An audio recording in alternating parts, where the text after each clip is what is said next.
Salam sejahtera Malaysia. Denyut nadi suara rakyat bergema di channel ini. Terima kasih kerana bersama-sama dalam channel ini untuk mendapatkan berita-berita terkini yang sensasi, mantap dan terbaru. Bagi anda yang pertama kali bersama dalam channel ini, jangan lupa tekan butang subscribe, like dan share. Terima kasih sekali lagi. Denyut nadi suara rakyat bergema di channel ini. Berita terbaik di channel ini. Kita jumpa lagi. Salam sejahtera Malaysia. Selamat pagi tuan-tuan dan puan yang dihormati sekalian. Mungkin pas lupa bayar hutang. Tapi pas pernah kata, Hadi Awang pernah kata, banyak boleh diampuni oleh Allah Subhanahu Wa Taala kecuali hutang. Sekarang bos besar kepada syarikat yang mana PAS, penerbitan PAS, Harakah sedang berhutang, sedang sakit di hospital, sedang kritikal di hospital. Jadi sampai dia kata begini, bos besar di hospital, kalau PAS parti Islam, dia kena bayar hutang. Di Harapan Daily ini diterbitkan sekali lagi 15 Disember, hari ini punya tarik. Bos besar di hospital, kalau PAS parti Islam, dia kena bayar hutang.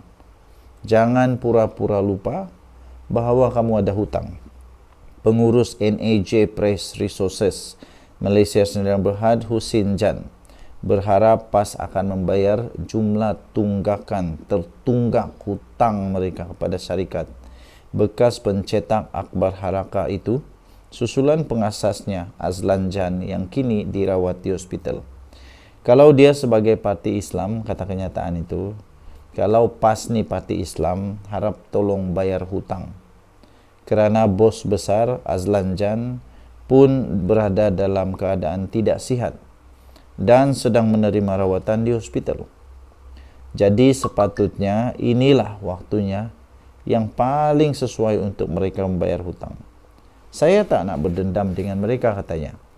Bayangkan saja, kalaulah tiba-tiba pemiutang ini meninggal dunia, tak sempat PAS nak minta maaf, diampuni kah? Nanti semua PAS masuk neraka, bahaya, susah. Harap-harap tidak jadi begitulah. Jadi bayarlah itu hutang. Kan PAS ni banyak duit, senang cari duit. Kan ke PAS ini senang dapat derma, bayarlah.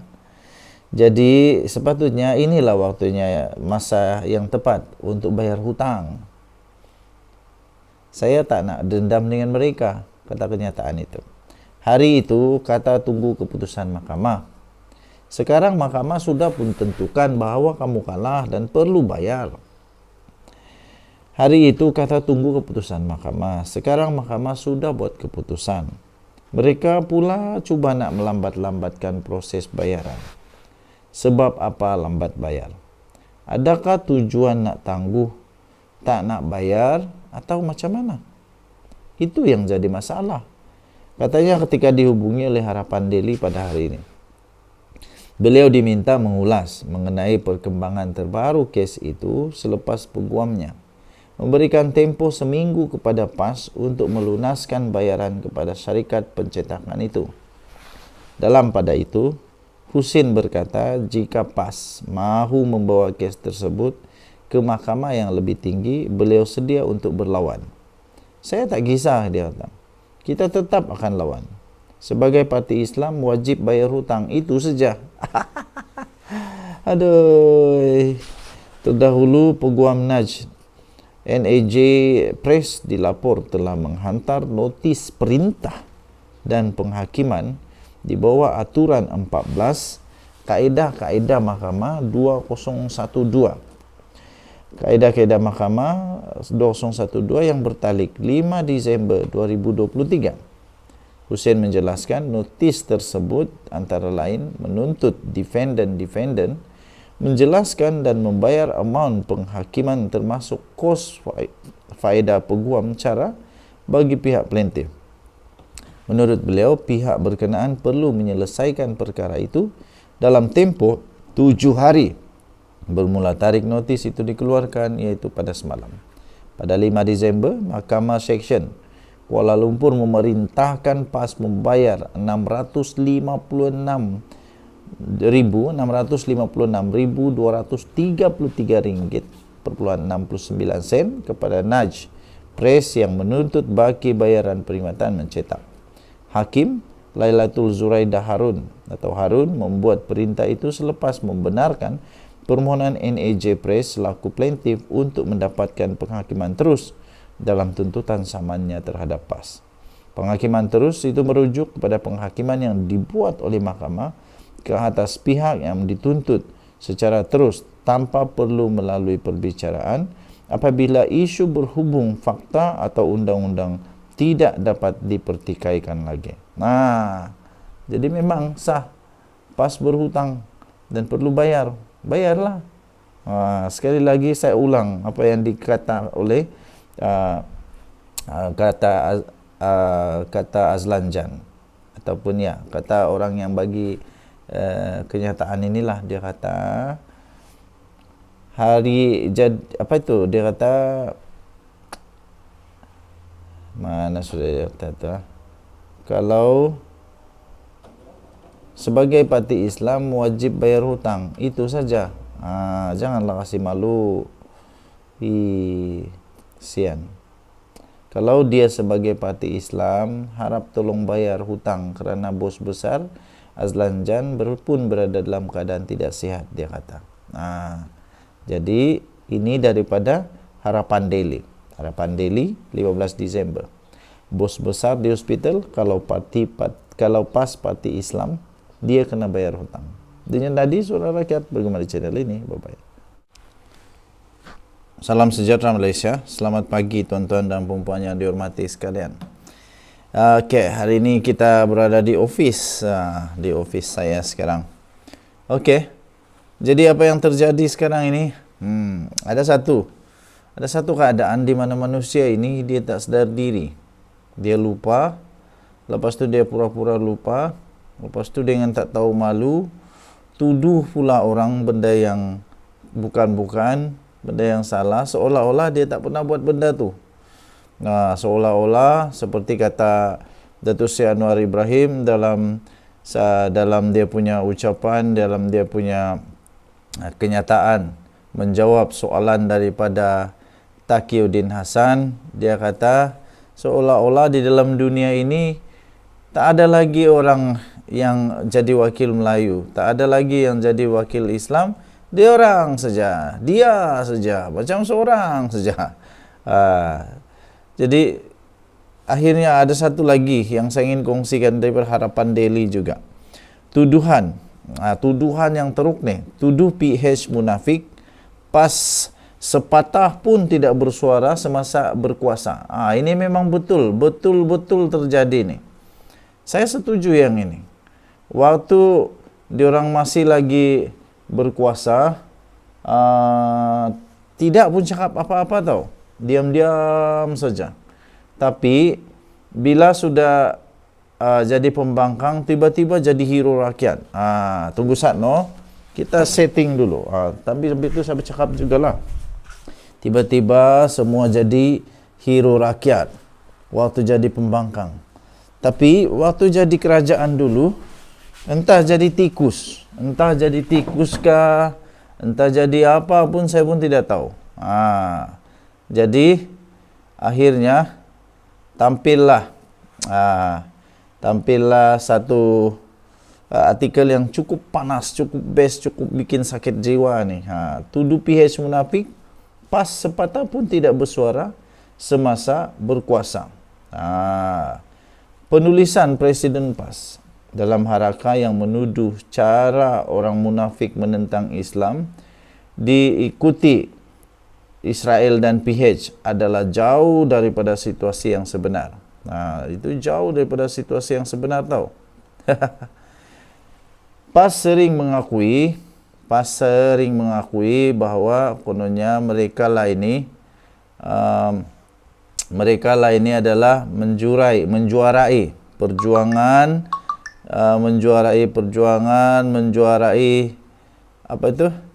menjuarai nilai-nilai hidup yang baguslah, terutamanya dalam mereka memperjuangkan banyak benda lah. Jadi PAS sering mengakui bahawa mereka lah yang menjuarai. Tapi kalau dihalusi amalan cara mereka mentadbir kerajaan Malaysia selama 33 bulan, banyak kelemahan didapati.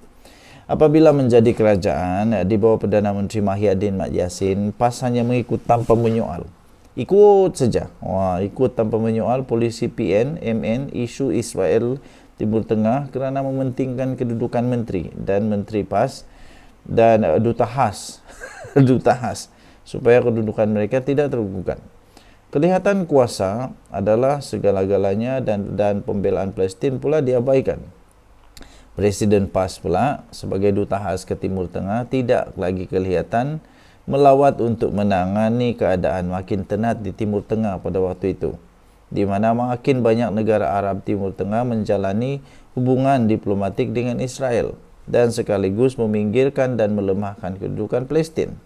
Bahkan Mahyadin Mat Yassin masih bercakap omong kosong, two-state solution atau penyelesaian penubuhan dua negara yang sebenarnya telah lama berkubur.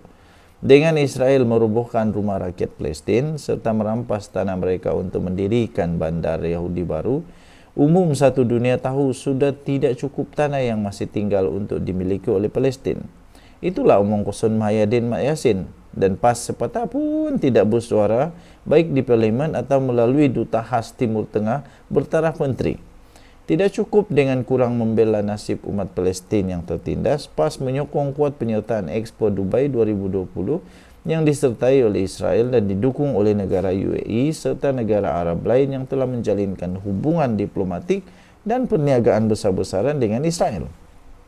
Ahli Parlimen PAS pula daripada Kuala Terengganu, Timbalan Menteri Musti waktu itu Ahmad Amzad, melalui Facebook beliau pada tahun 2020 yang lalu menyatakan dengan megah Expo Dubai 2020 sangat penting dalam rangka hubungan multilateral dan perdagangan antarabangsa Malaysia walaupun disertai oleh Israel.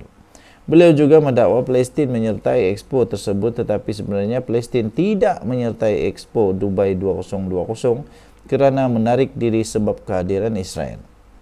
Walaupun Malaysia yang asalnya berhasrat untuk menyertai Expo tersebut sepatutnya menarik diri tanda solidariti terhadap Palestin.